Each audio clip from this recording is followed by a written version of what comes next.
Hi hello welcome to రక్ష avian show. నేను మీ పీవీకేవై Chandrika, అడ్వకేట్ని and family కౌన్సిలర్ని కూడా. Okay,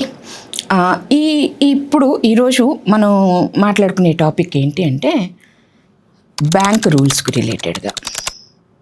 either private banks or government banks, finance companies, ఈ జనరల్గా ఇవి ఉంటాయి కదా, ప్రైవేట్ ఫైనాన్స్ కంపెనీస్, ఏదైనా సరే కొన్ని రూల్స్ ఉంటాయి వాటికి. అది మన రిజర్వ్ బ్యాంక్ ఆఫ్ ఇండియా గైడ్లైన్స్లోనే ఆ రూల్స్ అనేవి ఉంటాయి మనకు. ఓకే, అక్కడ ఇప్పుడు ఏమవుతుందంటే ఇప్పుడున్న కాలానికి ఎప్పుడో పెట్టిన రూల్స్ అనేది వర్కౌట్ అవ్వట్ల. సెకండ్ వన్ ఏంటంటే కాస్త సిటీస్లోనూ పల్లెటూళ్ళలోనూ చదువుకునే వాళ్ళు ఉంటున్నారు కాబట్టి వాళ్ళకి కొంత అవేర్నెస్ ఉంటుంది ఆ రూల్స్ విషయంలో. కానీ గిరిజనులు ఎక్కడో అడవుల్లోనూ తండాల్లోనూ ఉంటారండి. వాళ్ళకి అసలు ఆ రూల్స్ కోసం అవగాహనే ఉండదు. అఫ్కోర్స్ వాళ్ళు చాలా తక్కువ మంది బ్యాంకుకి వెళ్ళి డబ్బులు దాచుకుంటారు, అది మనకు కూడా తెలుసు. వాళ్ళు ఎక్కువ వస్తు మార్పిడి ఆ విధంగానే ఉంటాయి. ఇప్పటికి కూడా మనం పాడేరు, తర్వాత లంబసింగి అటువైపు వెళ్తేనండి సంత జరుగుతూ ఉంటుంది. మోస్ట్లీ వీళ్ళకి కావాల్సినవి వేరే వాళ్ళకి ఇచ్చి వాళ్ళకి కావాల్సినవి వాళ్ళ దగ్గర నుంచి వీళ్ళు తీసుకుంటారు. ఎక్కువ అలాగే జరుగుతూ ఉంటుంది. చాలా తక్కువగా ఇప్పుడు మనలాంటి వాళ్ళ లంబసింగి చూడటానికో పాడేరు వైపు అట్లా వెళ్ళినప్పుడు మనం కొనుక్కుంటే మనం డబ్బులు ఇస్తాం. అది చాలా తక్కువగానే జరుగుతుంది. మనీ మార్కెటింగ్ అనేది అక్కడ చాలా తక్కువ. ఎక్కువగా ఈ వస్తు మార్పిడే ఉంటుంది ఆ గిరిజనుల్లో, అక్కడ ఉన్న వాళ్ళల్లో. రీసెంట్గా నేను ఒక ఇన్సిడెంట్ చూశాను. ఆ ఇన్సిడెంట్ చూసిన దగ్గర నుంచి నేను అనుకుంటున్నాను ఇదొక్క వీడియో చేద్దాము అని అనుకుంటాను. అఫ్కోర్స్ ఆ విషయంలో నేను కూడా ఒకసారి సఫర్ అయ్యాను. ఒక విషయంలో, మా ఫాదర్ విషయంలో జరిగింది నేను చెప్తాను దీనిలో మీకు. సఫర్ అయ్యాను అనమాట.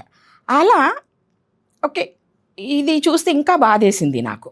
ఏమని అంటే ఒక గిరిజన అన్న వాళ్ళ చెల్లెలకి ఏదో హెల్త్ బాగలేక హాస్పిటల్లో అడ్మిట్ అయితే ఇతను వెళ్ళినప్పుడు ఆమె చెప్పిందంట సో అండ్ సో బ్యాంక్, ఆ బ్యాంక్ పేరు ఇక్కడికి మనకు అప్రస్తుతం. అన్ని బ్యాంక్ రూల్స్ ఒకేలా ఉంటాయి కాబట్టి ఒక బ్యాంక్ని మనం పర్టికులర్గా అంటాం ఎందుకు చెప్పండి. ఆ బ్యాంక్లో నేను ఒక 19,800 ఎంతో దాచాను, అవి నువ్వు వాడుకో, నీకు పనికొస్తాయి అని చెప్పి ఆవిడ చనిపోయారు. ఆమె సిస్టర్, అంటే కొన్ని చోట్ల చెల్లెలు అని ఉంది, కొన్ని చోట్ల అక్క అని ఉంది.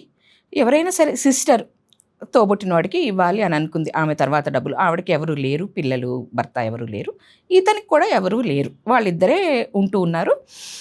సిస్టర్ అండ్ బ్రదర్ ఉంటూ ఉన్నారు. సిస్టర్ చనిపోతున్నప్పుడు చెప్తే సరే అని చెప్పేసి ఆయన సిస్టర్ని పూడ్చేసి ఆ కార్యక్రమాలు ఏవో వాళ్ళ తండాకి జరిగినట్టు చేసుకున్న తర్వాత ఆయన ఆ సదరు బ్యాంకుకి వెళ్ళారు.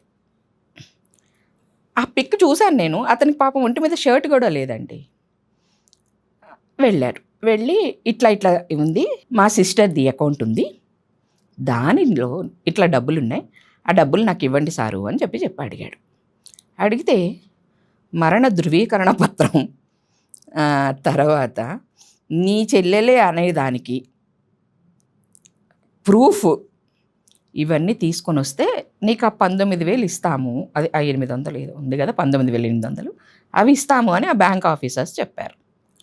అవన్నీ నా వల్ల కాదు సారు, నాకు తెలీదు, నేను చదువుకోలేదు అని కాళ్ళ వెళ్ళబడితే ఇంకా వాళ్ళకి విసుకొచ్చి మీ సిస్టర్ని తీసుకొస్తే అప్పుడు ఇస్తాము అని చెప్పారంట.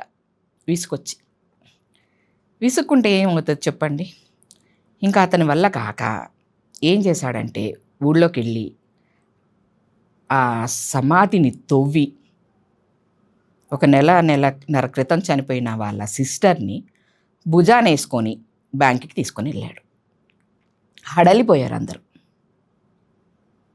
ఏం చేస్తారు చెప్పండి, వాళ్ళకి తెలియదండి ఎక్కడ తీసుకోవాలి ఏంటి అనేది తెలియదు. కొన్ని గవర్నమెంట్ ఆఫీస్కి వెళ్తారు, వెళ్ళినప్పుడు అక్కడ ఫ్రీగా ఏమన్నా చేస్తారా? ఎంఆర్ఓ ఆఫీస్కి వెళ్ళండి, ఒక లీగల్ హెయిర్ సర్టిఫికేట్కి అప్లై చేయాలి అంటే ఫ్రీగా చేస్తారా? లేదు రెసిడెన్షియల్ సర్టిఫికేట్ కావాలంటే ఫ్రీగా చేస్తారా? ఎంఆర్ఓ ఆఫీస్లో కానీ ఆర్డీఓ ఆఫీస్లో కానీ చెయ్యరు కదా. సేమ్ ఇప్పుడు వాళ్ళకి ఇచ్చే డబ్బులు కూడా ఉండవు కదా వాళ్ళ దగ్గర. మరి అసలు వాళ్ళకి తెలీదు అది ఎక్కడుంది, ఎలా తీసుకోవాలి, అనేది వాళ్ళకేం తెలియదండి. తెలియక ఇంకా అట్లా చేస్తే అప్పటికి ఆ గొడవనైతే వాళ్ళు సద్దు మణిగిచ్చారు. ఎలాగోలా అప్పటికి అక్కడ ఉన్న ఆఫీసర్ ఎవరో ఉంటారు కదా, వాళ్ళు వచ్చి మరణ ధృవీకరణ పత్రాన్ని కానీ అవి ఏదైతే ఆ లీగల్ హెయిర్ సర్టిఫికెట్ లాంటిది ఇచ్చి ఆ సమస్యనైతే సాల్వ్ చేశారు. కానీ ఇక్కడ మనం మాట్లాడుకోవాల్సిన విషయం ఏంటి అంటే, ఇది మన దగ్గరికి వచ్చింది కాబట్టి మనం మాట్లాడుతున్నాం. ఇలా మన దగ్గరికి రానివి ఎన్ని ఉంటాయి? ఎన్ని ఉండి ఉండవచ్చు చెప్పండి? చదువుకున్న వాళ్ళని కూడా చాలా ఇబ్బంది పెడతారు వీళ్ళు, తెలుసా? ఇప్పుడు మనమే ఉన్నామండి, మనం చదువుకుంటాం, మనకి ఏదైనా ఒక అవసరం వస్తుంది, గోల్డ్ లోన్ పెడతాము. మనం సంపాదించుకుంది బంగారం కొనుక్కుంది దేనికండి? గోల్డ్ లోన్ కోసమే కదా. ఆ గోల్డ్ లోన్ పెడితే ఆ పర్సన్ ఉండరు, చనిపోయారనుకోండి, నామినీగా ఉన్న వాళ్ళం వెళ్తే మీరు ఆయనకే కూతురు అని ఆ ఫ్యామిలీ సర్టిఫికెట్లు తీసుకురండి, లేదా లీగల్ హెయిర్ సర్టిఫికెట్స్ తీసుకురండి. ఎన్ని అడుగుతారో తెలుసా? అది ఇబ్బందే కదా. మా ఫాదర్ ఎగ్జాంపులే చెప్తానన్నాను కదా. మా నాన్నగారు ఏదో సమ్ ప్రాబ్లం వచ్చి ఒక గోల్డ్ లోన్ పెట్టారు. పెట్టిన తర్వాత కరోనాలో మా ఫాదర్ చనిపోయారు.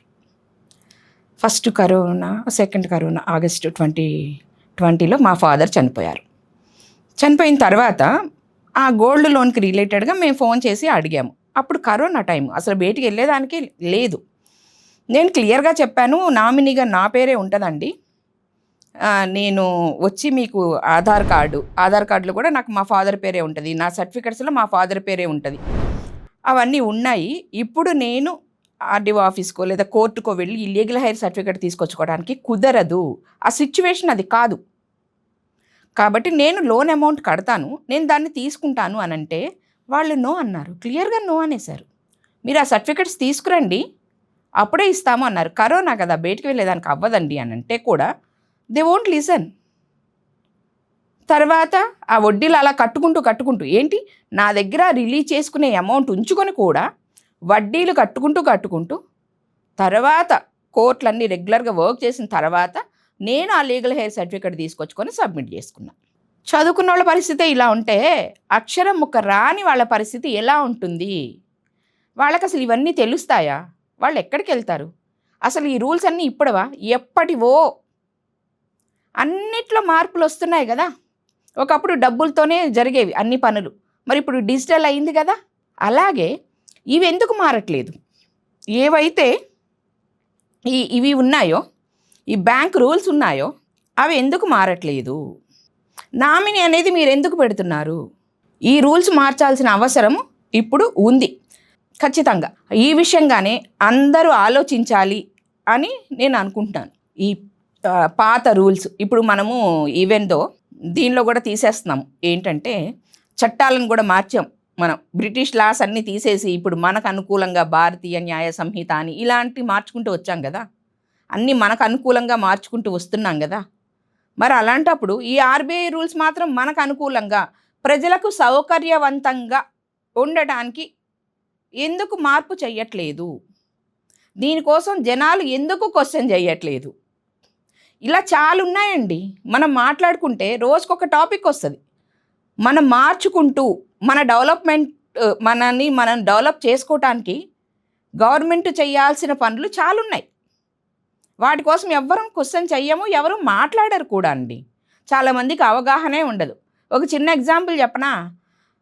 భార్య గనక విడాకులు తీసుకొని భర్త నుంచి బయటికి వెళ్ళిపోతే మెయింటెనెన్స్, భర్త ఏదైతే ఇస్తాడో మెయింటెనెన్స్, పెళ్లి టైంలో ఇచ్చిన కట్నమే తిరిగిస్తారు తప్ప భార్యాభర్త కలిసి ఉన్నంత కాలంలో భర్త సంపాదించిన ఆస్తిలో పర్సంటేజ్ భార్యకి రాదు.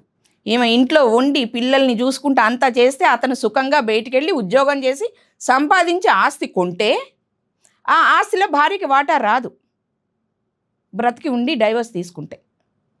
ఇది ఎవరన్నా క్వశ్చన్ చేయగలుగుతున్నారా? లేదు. ఇలాంటివి చాలా ఉన్నాయండి. చేంజ్ చేయాల్సినవి, మార్పు తీసుకురావాల్సినవి, జనాలకి ఫీజిబిలిటీ ఈజీగా ఉండటానికి. ఇలాంటివి చూస్తే ఆ పల్లెటూరు వాళ్ళు లేదా తండా వాళ్ళు డబ్బులు దాచుకోవడానికి బ్యాంకులకు వస్తారా? రారు కదా. కాబట్టి దయచేసి ఆలోచించండి. అందరూ ఆలోచించాలండి. కొన్ని విషయాలు అందరూ కలిసికట్టుగా ఆలోచించి మాట్లాడుకుంటే అది గవర్నమెంట్ దాకా వెళ్ళగలిగితేనే ఇలాంటి మార్పులు వస్తాయి. జనాలకి కాస్తో కూస్తో రిలీఫ్ వస్తుంది. ఇలాంటి వాళ్ళకి, చదువు లేని వాళ్ళకి, తెలియని వాళ్ళకి ఇలాంటి విషయాల్లో రిలీఫ్ వస్తుందండి. Thank you very much.